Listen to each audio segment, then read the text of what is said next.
এইটো ভিডিওত আলোচনা কৰিম অৰ্থনৈতিক উন্নয়ন এই চেপ্টাৰটোৰ ভিতৰত কি কি ইম্পৰ্টেন্ট এমসিকিউ কোৱেশ্চন আছে এ টু জেড এইটো ভিডিওত আলোচনা কৰিম মই তোমালোকক এইটো ভিডিওত যিকেটা এমসিকিউ কোৱেশ্চন দেখুৱাই দিম একেটা এমসিকিউ কোৱেশ্চনৰ ভিতৰত তোমালোক মেট্ৰিকত 100% শিওৰ কমন পাবা যদি নোপোৱা মোক কমেন্ট কৰি কবা যেটো কবা এইটোই মই মানি লম তোমালোক অৰ্থনৈতিক উন্নয়ন এই চেপ্টাৰটোৰ পৰা অনলি এমসিকিউ কোৱেশ্চন বিলাক ভালকৈ পঢ়ি যাবা লং কোৱেশ্চন পঢ়িব নালাগে কিয়নো অৰ্থনৈতিক উন্নয়ন এই চেপ্টাৰটোৰ পৰা লং কোৱেশ্চন নাহে অৰ্থনৈতিক উন্নয়ন এই চেপ্টাৰটোত টোটাল নম্বৰ আছে 5 1 মাৰ্কৰ 5টা এমসিকিউ কোৱেশ্চন আহিব তোমালোক এমসিকিউ কোৱেশ্চন বিলাক ভালকৈ পঢ়ি যাবা এতিয়া আমি চাই লও কি কি ইম্পৰ্টেন্ট এমসিকিউ কোৱেশ্চন আছে এইটো প্যাৰাগ্ৰাফত দুটা এমসিকিউ কোৱেশ্চন আছে এই দুটা মোস্ট ইম্পৰ্টেন্ট তাৰে প্ৰথম ইম্পৰ্টেন্ট এমসিকিউ কোৱেশ্চনটো হল মই লিখি থৈ দিছো তোমালোক চাবা ভাৰতবৰ্ষত এটা বিত্তীয় বৰ্ষই সামৰি লোৱা কালচোৱা হল চাৰিটা অপচন থাকিব তেতিয়া তোমালোক মনত কৰিবা ভাৰতবৰ্ষত এটা বিত্তীয় বৰ্ষই সামৰি লোৱা কালচোৱা হল 1 এপ্ৰিলৰ পৰা 31 মাৰ্চলৈ বুজি পালা নেক্সট ইম্পৰ্টেন্ট এমসিকিউ কোৱেশ্চনটো হল তোমালোক চাবা জাতীয় আয়োগ দেশখনৰ মুঠ জনসংখ্যাৰে ভাগ নেক্সট চাবা তোমালোক কৰিলে জনমুৰি আই পোৱা যা ইয়াৰ পৰা এমসিকিউ কোৱেশ্চন এটা আহিব মই লিখি থৈ দিছো তোমালোক চাবা দেশৰ মুঠ জাতীয় আয়োগ মুঠ জনসংখ্যাৰে হৰণ কৰিলে আমি পাও চাৰিটা অপচন থাকিব তেতিয়া তোমালোক চাবা জনমুৰি আই হ'ব শুদ্ধ উত্তৰ যেটো অপচনত জনমুৰি আই থাকিব হেতু তোমালোক লিখি থৈ আহিবা নেক্সট ইম্পৰ্টেন্ট এমসিকিউ কোৱেশ্চনটো হল প্ৰথমখন মানৱ উন্নয়ন প্ৰতিবেদন প্ৰকাশ কৰা হয় চাৰিটা অপচন থাকিব তেতিয়া তোমালোক মনত কৰিবা 1990 চনত প্ৰথমখন মানৱ উন্নয়ন প্ৰতিবেদন প্ৰকাশ কৰা হয় বুজি পালা নেক্সট ইম্পৰ্টেন্ট কোৱেশ্চনটো তোমালোক চাবা এইটো প্যাৰাগ্ৰাফৰ পৰা হয় মই লিখি থৈ দিছো কিমান চনত ৰাষ্ট্ৰসংঘৰ উন্নয়ন কাৰ্যসূচী UNDPৰ অন্তৰ্গত প্ৰথমখন মানৱ উন্নয়ন প্ৰতিবেদন প্ৰকাশ কৰা হয় চাৰিটা অপচন থাকিব তেতিয়া তোমালোক মনত কৰিবা 1990 চনত এটো হ'ব শুদ্ধ উত্তৰ নেক্সট চাবা তোমালোক মানৱ উন্নয়নৰ তিনিটা সূচক আছে সেই সূচক তিনিটা মনত কৰিবা তোমালোক কোৱেশ্চনটো এনেকৈ দিব তলৰ কোনটো মানৱ উন্নয়নৰ সূচক হয় তেতিয়া তোমালোক মনত কৰিবা মানৱ উন্নয়নৰ তিনিটা সূচক আছে হেকেটা হৈছে প্ৰত্যাশিত আয়ুষ শিক্ষা আৰু জীৱন যাত্ৰাৰ মান এই তিনিটা মনত কৰিবা দে ইয়াৰ পৰা এমসিকিউ কোৱেশ্চন আহিব মোস্ট ইম্পৰ্টেন্ট নেক্সট তোমালোক চাবা HDI ইয়াৰ সম্পূৰ্ণ ৰূপটো কেটো চাবা most important human development index next চাবা তোমালোক মানৱ উন্নয়নৰ চাৰিটা স্তৰ তোমালোক কোৱেশ্চনটো এনেকৈ দিব মানৱ উন্নয়নৰ কেইটা স্তৰ আছে বা এনেকৈ কোৱেশ্চন দিব তলৰ কোনটো মানৱ উন্নয়নৰ স্তৰ তোমালোক মানৱ উন্নয়নৰ স্তৰ কেইটা চাৰিটা হেকেটা মনত কৰিবা লগতে কি স্তৰ হেকেটা মনত কৰিবা মোস্ট ইম্পৰ্টেন্ট নেক্সট ইম্পৰ্টেন্ট কোৱেশ্চনটো হল মানৱ উন্নয়নৰ মধ্যবিন্দু হল চাৰিটা অপচন থাকিব তেতিয়া তোমালোক মনত কৰিবা মানৱ উন্নয়নৰ মধ্যবিন্দু হল জনসাধাৰণ বুজি পালা নেক্সট তোমালোক চাবা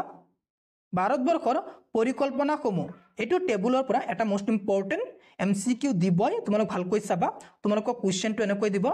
ভাৰতবৰ্ষৰ প্ৰথম পৰিকল্পনা কালচোৱা হল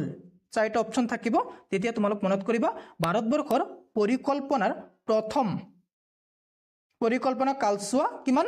1 এপ্ৰিল 1941 চনৰ পৰা 31 মাৰ্চ 1956 চনলৈকে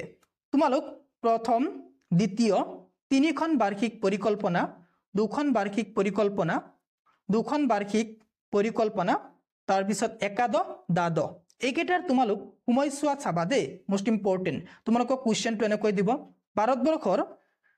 দ্বিতীয় পৰিকল্পনাৰ কালচোৱা হল বা সময়ছোৱা হল এনেকৈ দিব তেতিয়া তোমালোক মনত কৰিবা দ্বিতীয় পৰিকল্পনাৰ সময়ছোৱা কিমান আছিল 1 এপ্ৰিল 1956 চনৰ পৰা 31 মাৰ্চ 1961 চনলৈকে বুজি পালা ইয়াৰ পৰা এটা এমসিকিউ কোৱেশ্চন 100% শিওৰ আহিবই তোমালোক ভালকৈ চাবা নেক্সট তোমালোক চাবা নীতি এইটো পেৰাগ্ৰাফৰ পৰা এটা কুৱেশ্যন 100% চিউৰ আহিবই নাহিলে মোক কমেন্ট কৰি কবা প্ৰথম ইম্পৰ্টেন্ট এমসিকিউ কুৱেশ্যনটো হ'ল নীতি আয়োগ কেতিয়া গঠন কৰা হৈছিল এইটো কুৱেশ্যন মোস্ট ইম্পৰ্টেন্ট তোমালোক চাবা নীতি আয়োগ গঠন কৰা হৈছিল কেতিয়া 2014 চনত মোস্ট ইম্পৰ্টেন্ট এমসিকিউ কুৱেশ্যন তোমালোক মনত কৰিবা দে নীতি আয়োগ কেতিয়া গঠন কৰা হৈছিল 2014 চনত নেক্সট তোমালোক নীতি ইয়াৰ সম্পূৰ্ণ ৰূপটো চাবা মোস্ট ইম্পৰ্টেন্ট নেক্সট ইম্পৰ্টেন্ট কুৱেশ্যনটো হ'ল নীতি আয়োগৰ প্ৰথমখন বৈঠক ক'ত অনুষ্ঠিত হৈছিল এটো কুৱেশ্যন মোস্ট ইম্পৰ্টেন্ট নীতি আয়োগৰ প্ৰথমখন বৈঠক দিল্লীত অনুষ্ঠিত হৈছিল নেক্সট ইম্পৰ্টেন্ট এমসিকিউ কুৱেশ্যনটো হ'ল নীতি আয়োগৰ প্ৰথমখন বৈঠক কেতিয়া অনুষ্ঠিত হৈছিল এটো কুৱেশ্যন মোস্ট ইম্পৰ্টেন্ট তোমালোক মনত কৰিবা নীতি আয়োগৰ প্ৰথমখন বৈঠক 8 ফেব্ৰুৱাৰী 2015 চনৰ দিনা অনুষ্ঠিত হৈছিল নেক্সট ইম্পৰ্টেন্ট কুৱেশ্যনটো হ'ল তোমালোক চাবা নীতি আয়োগৰ অধ্যক্ষ কোন এটো কুৱেশ্যন মোস্ট ইম্পৰ্টেন্ট নীতি আয়োগৰ অধ্যক্ষ হ'ল প্ৰধানমন্ত্ৰী তোমালোক চাবা দে অধ্যক্ষ আৰু উপাধ্যক্ষ